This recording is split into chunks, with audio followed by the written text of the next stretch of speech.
time to move on to the troll section of the test that I just wrote for fun to mess with you guys. So let's consider the wave function f of x equals 5 sine of 3x. Find the area under the curve from x equals 0 to x equals pi over 3. So if we draw out the function, we get something that looks like this. Okay, this isn't a very good drawing, but we only need to pay attention to this portion of the sine wave. So how would you find the area under the curve? It's not so straightforward like finding the area of a triangle or a circle. This is a curve. So you have to take what's called an integral or an antiderivative. It looks like this. You would have 0 to pi over 3 of 5 sine of 3x dx. What is that equal to? This will tell you what the area under the curve is. So you can take the antiderivative using your basic trig antiderivatives. So you'll get negative 5 over 3 times cosine of 3x. You can plug in the upper bounds and the lower bounds, and you'll get negative 5 over 3 cosine of 3 times pi over 3 minus cosine of 0. That's equal to negative 5 over 3 times negative 1 minus 1. So that is 10 over 3. That's the area under the curve here. ODE, mass times acceleration plus c, which is the dampening coefficient, times velocity plus kx. K is spring constant, equal to 0. So this is another wave. It's an oscillation, but it decreases in amplitude with each cycle. This is known as a dampened oscillation, and it's caused from stuff like friction, air resistance, whatnot. So I'm asking to solve this problem. So we have characteristic equations. So first of all, we have to divide everything by m, and it's a constant, so you can do that. So right now we have second derivative of x plus c over m dx dt plus k over m x equals 0. And judging from this solution set, looks like it's gonna come in the form of this. So we're probably gonna be looking for imaginary solutions, given that this is a characteristic equation. So if we have this characteristic equation, we're gonna assume that there are imaginary solutions to this, such that it comes in this form. So how would we approach this from here? Well, actually, let's just write out this characteristic equation and solve for it. So r equals -1 plus or minus, or sorry, r equals negative c over m plus or minus c over m squared minus 4 times 1, there's no coefficient here, so it's just 1, times k over m over 2a, so 2. So we have negative c over m, negative c over 2m, plus or minus 1/2 square root of c over m squared minus 4k over m. So this side is clearly going to be our angular velocity. So we can set omega equal to 1/2 square root of c over m squared minus 4k over m. Just to get that out of the way, this is going to go into E because if you have an imaginary solution, your solution will come in the form of y equals e to the alpha t times sine of beta t plus e to the alpha t cosine beta t.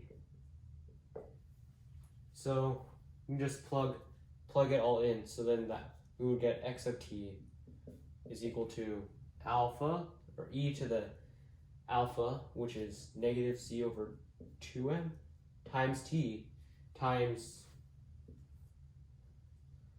sine of omega t plus phi, because waves don't necessarily have to start at theta equals 0 because there were no initial conditions that were established. So plus cosine omega t plus phi. So our solution is kind of like this, but we're not quite there yet. So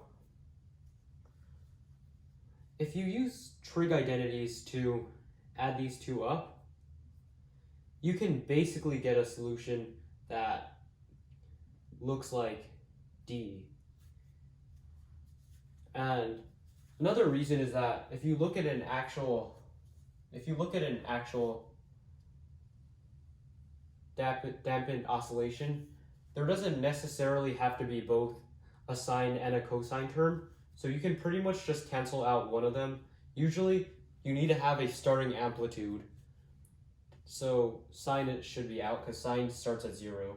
So therefore our answer is D, or x of t equals a e to the negative ct over 2m power times cosine of omega t plus phi.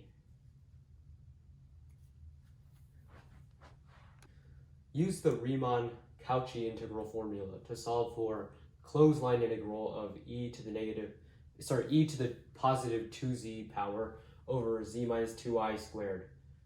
So the Riemann-Cauchy integral formula is under the assumption that the singularity point z equals 2i is somewhere inside the closed loop, since we have to use this formula.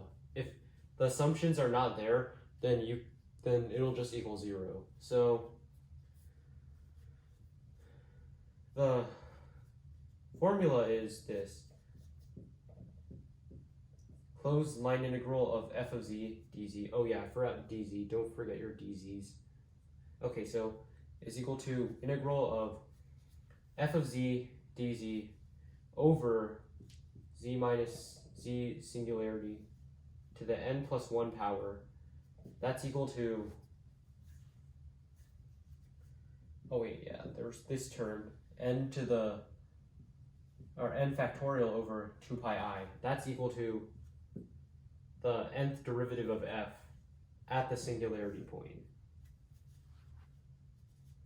So what does all this mean? Well, you can divide both sides by n factorial over 2 pi I. So then you would be getting 2 pi I f to the nth derivative at the singularity over n factorial equals our closed line integral e to the 2z z minus 2i squared dz. So pretty evident our singularity is at z naught equals 2i, because on the bottom, the one point that makes this undefined is z equals 2i, so that has to be our singularity point. So if we look at this formula, it appears that the bottom has an exponent of 2, meaning that n plus 1 equals 2. Therefore, n is equal to 1. So what they want is 2 pi I times the first derivative of f at z naught over 1 factorial. So that's just 2 pi I times the first derivative of e to the 2z, which is just 2 times e to the 2z over 1. And then you can plug in 2i, so we get 2 pi I times 2e to the 4i power over 1. So in the end we get 4 pi times e to the 4i power. That's our solution.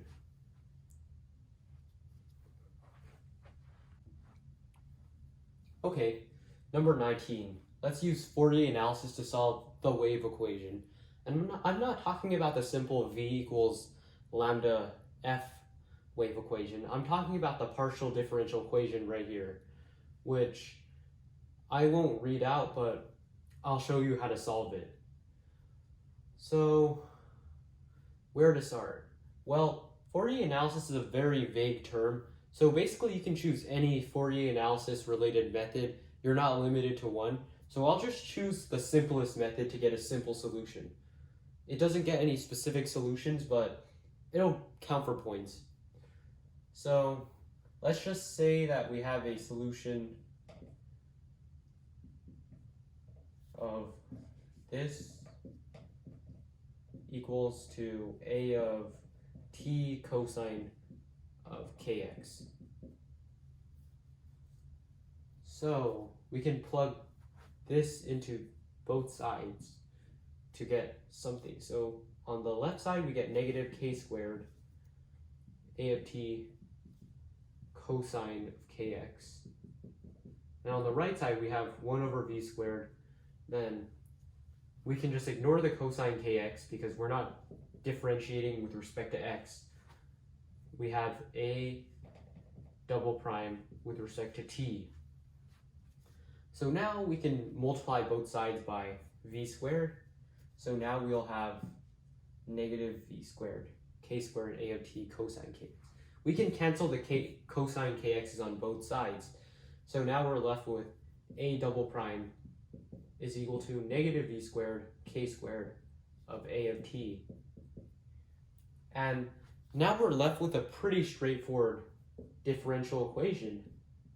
Yeah, it's shocking how we can just get a pretty simple, elegant differential equation from all of this. It's because we chose the right ansatz, or the equation, or the sort of equation form that we're going to assume as the solution. So now we can just use the characteristic equation. So this will lead to r squared plus v squared k squared equals 0. So v is equal to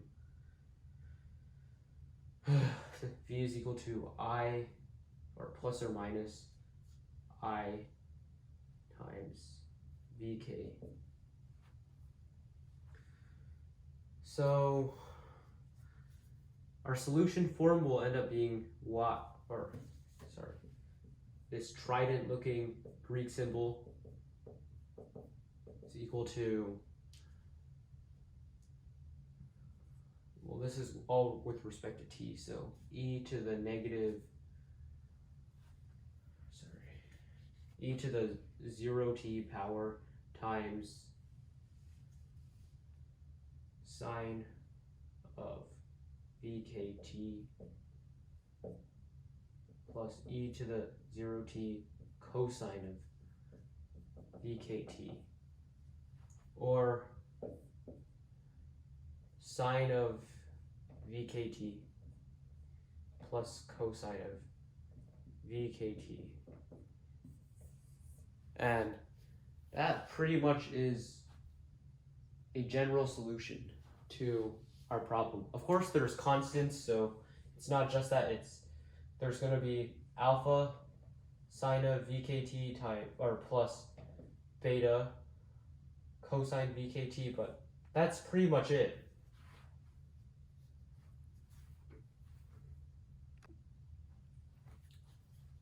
Okay, number 20 is a Maxwell's equations problem. So consider a 100 ohm rectangular circuit that is parallel to a straight wire. with a constant current of 3 amperes. What's the induced current if the rectangle is 8 square centimeters in area? So let's quickly draw a graph, kind of. So let's say this is the rectangle, a rectangular circuit, and then let's say this is the straight wire with the current flowing through it, like this. They're parallel. Okay, this doesn't look very parallel, but I'm bad at drawing. Just assume that these two lines are parallel. So this current is going to generate magnetic field. And you might be tempted to set up an integral because there's all these different magnetic fields, and you'd have to set up a pretty complex integral until you read the question carefully. There's a constant current of 3 amperes. So you can't have an induced current if the magnetic field never changes. And the magnetic field, according to Ampere's law, would never change if the current that creates the magnetic field never changes, because current creates magnetic field from Ampere's law. So since, according to Faraday's law, the induced EMF, or I times induced current times R, is equal to negative N times the partial derivative of the flux with respect to time. Well, the magnetic field ain't changing, and neither is this area. So look, the magnetic flux, which is just magnetic field times area, if that never changes, then this partial derivative is just 0. Therefore, our EMF is equal to 0. And the thing is, our resistance already has a value, 100 ohms. So if R is not 0, then I must be 0 to make the EMF 0. Therefore, our induced current is 0. Make sure to read the question carefully, kids.